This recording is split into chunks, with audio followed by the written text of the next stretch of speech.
hindi lang naman yung mga nagrerenta ang nahirapan ng pandemic.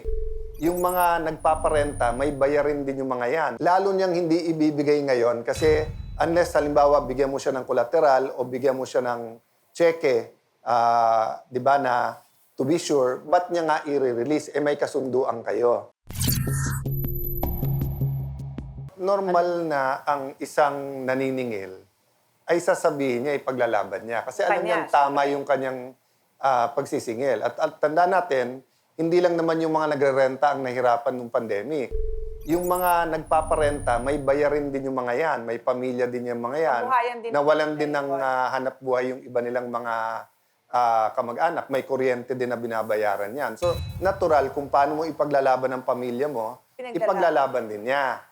So, if we were your lawyer during that time, at wala nga lawyer, sasabihin namin sa'yo, makipag-areglo ka talaga kasi nga may utang ka, pero wala siyang karapatan na i-withhold yung gamit mo. So, given that, gusto lang naman talaga, tingin ko gusto lang makasingil nung kinautangan mo. Ikaw naman gusto mo lang makuha yung gamit. But since nga hindi mo natupad yung una, lalo niyang hindi ibibigay ngayon kasi unless halimbawa bigyan mo siya ng collateral o bigyan mo siya ng cheque, di ba na to be sure, ba't niya nga i-release? May kasunduan kayo.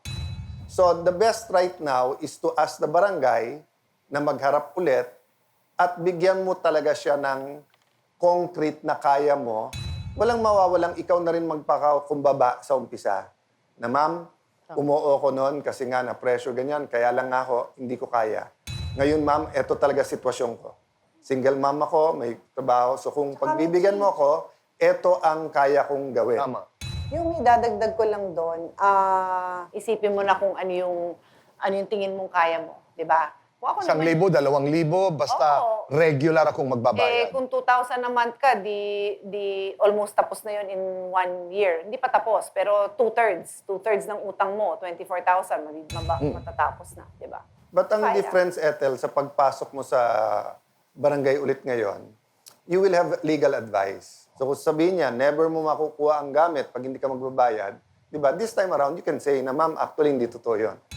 Kasi pwede ako mag-complain sa paghawak mo ng mga gamit.